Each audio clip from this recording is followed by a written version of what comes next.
Hello everyone and welcome to Ultimate Gaming News. I am your host Andrew Baina, and in today's episode we are going to be talking about The Witcher. Before we get started, I just want to mention that I'm currently doing a giveaway for a $50 Steam gift card. All you have to do is subscribe to this channel. There's going to be a link to that in the description below as well as the pinned comment. Now moving on to today's story, it's not necessarily about a new game, it's about The Witcher 3, but as I'm sure all of you know, recently on Friday actually there was a new Netflix series adaptation of The Witcher which came out, and I think it's safe to say that it was extremely popular and went over very, very well. I know I personally watched the whole thing, and me and my fiance binged it in 2 days, and I thought it was pretty good overall. It's been getting a lot of comparisons to Game of Thrones, which I can kind of see. I think Game of Thrones was definitely a little more epic, but they definitely did a good job, especially for the first season of the show.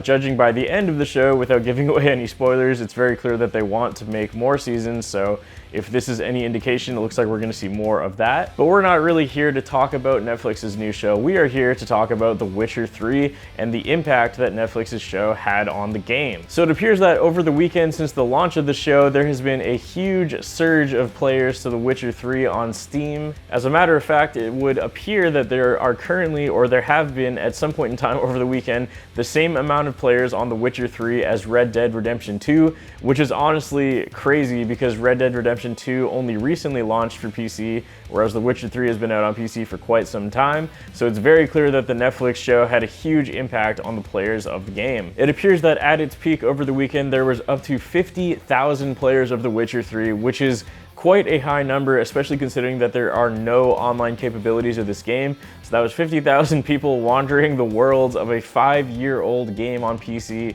assumedly because they saw The Witcher show and either wanted to replay the game or play the game for the first time. But either way, it's very clear that Netflix definitely has a huge impact on the gaming world, and now we can actually measure it. So that's pretty much all for today's story. I want to know what you guys think, of course. Did you watch The Witcher on Netflix? What did you think of it? Did it make you want to go back and play the game again? I want to know your thoughts. Let me know them in the comments below.